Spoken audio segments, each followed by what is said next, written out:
Hello everyone, it's Seth, probably better known as Saffron Olive, and it's time for another Against the Odds. So last week, on our Against the Odds poll, it was Shared Fate in Modern, taking a pretty commanding win. So this week, we are trying to win by building the worst deck possible. I'll explain in a minute. Before we get into the deck, a quick reminder, if you enjoy Against the Odds and all the other video content here on MTG Goldfish, take a minute and click the like button, subscribe, leave a comment, all that stuff is super beneficial and helpful. Anyway, let's talk Shared Fate in Modern. So Shared Fate is a really weird enchantment. It is a 5-mana blue enchantment, and it says, if a player would draw a card, that player removes the top card of their opponent's library from the game face down instead.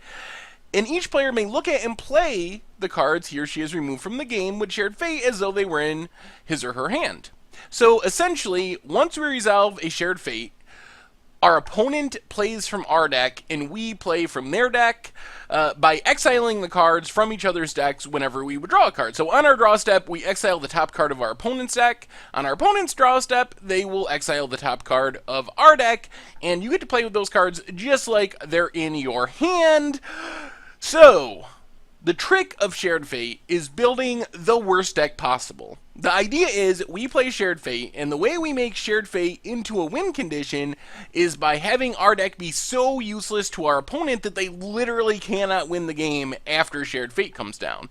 So that is the basic idea. Of course, it's a little complicated. You might think, well, yeah, that's easy. Just play One with Nothing and Darksteel Relic and all these cards that do literal nothing.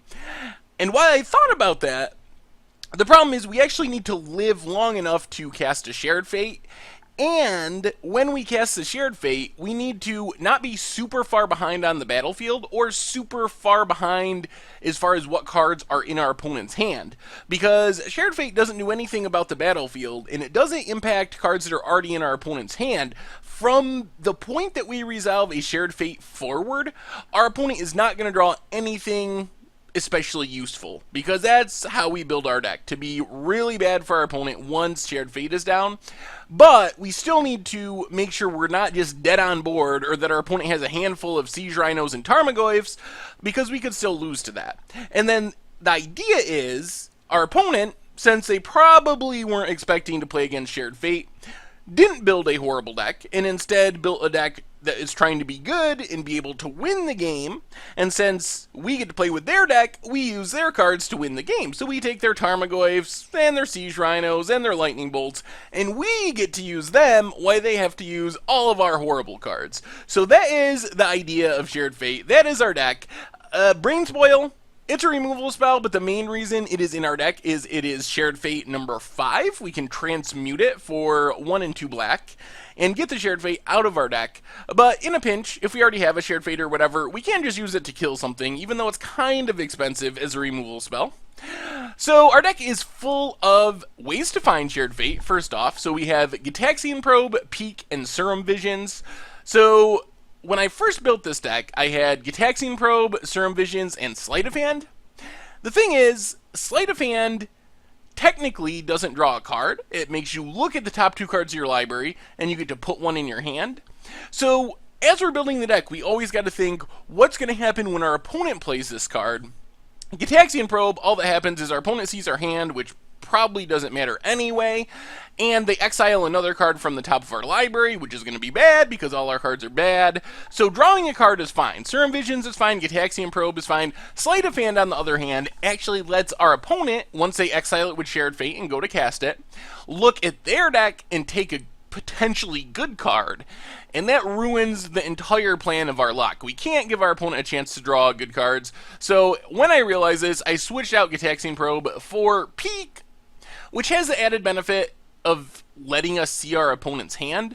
Part of making Shared Fate work is knowing when to cast Shared Fate. There are times when we'll have a Shared Fate, have the mana to cast a Shared Fate, but not want to cast the Shared Fate, because if we do, we're going to die to what's in our opponent's hand or what's already on the battlefield, and we'll have to wait until we get more removal, more whatever disruption before we cast the Shared Fate. Well, Gitaxian Probe and Peak, which are essentially the same card except Gitaxian Probe has Phyrexian mana, let us look at our opponent's hand and know whether or not it's safe to cast the Shared Fate, plus they keep cycling through our deck to find the Shared Fate and whatever other horrible cards we need. So all these cards work fine with Shared Fate. Then we have a bunch of removals. These cards are in our deck because we need to be able to kill our opponent's stuff. Like I mentioned before, if we're way behind on the battlefield, Shared Fate doesn't do much of anything. Because remember, once we cast a Shared Fate, we no longer get to draw from our deck, so we're not going to draw Anger of the Gods or Damnation or whatever unless our opponent happens to have those cards in their deck, and that's probably not likely.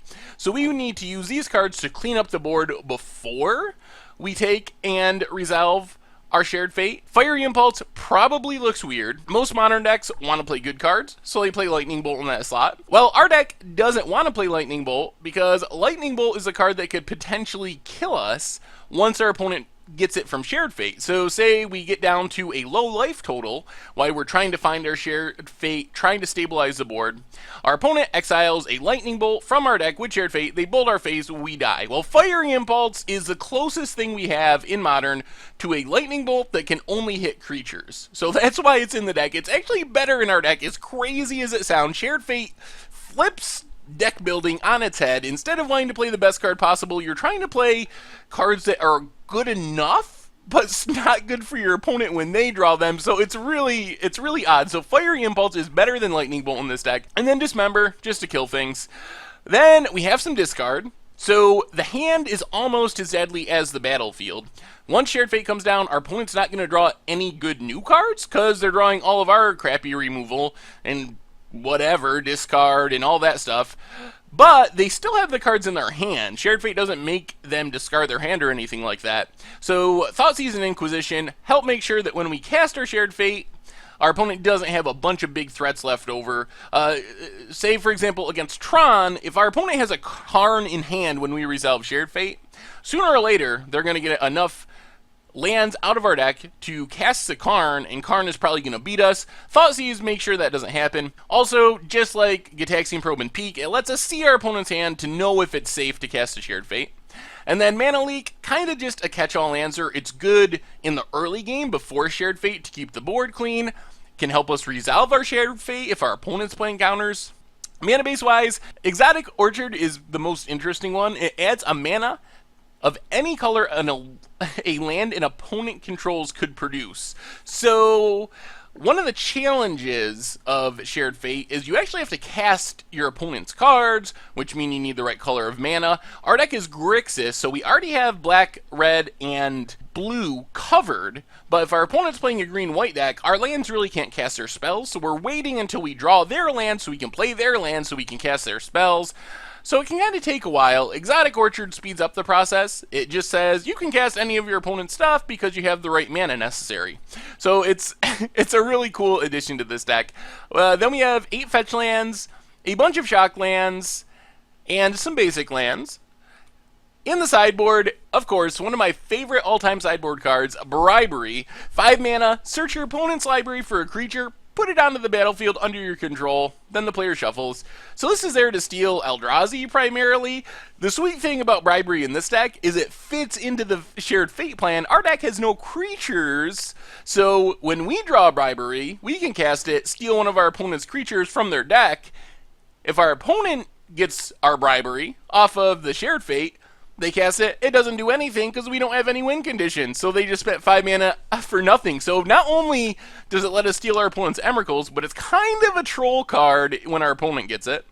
Then we have some counters, mostly to force through our Shared Fate Dispels and Spell Pierces, to keep our opponent from just remanding us to death when we try to cast our 5 mana enchantment. More removal, Pyroclasms, Anger, Dismember. Keeping the board clean is super important in this deck.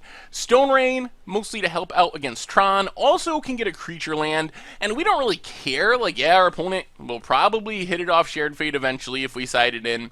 Yeah, they'll kill one of our lands, but whatever, it doesn't really matter. Shatterstorm, mostly for affinity, but can come in other matchups as well. Lantern Control, sometimes Tron.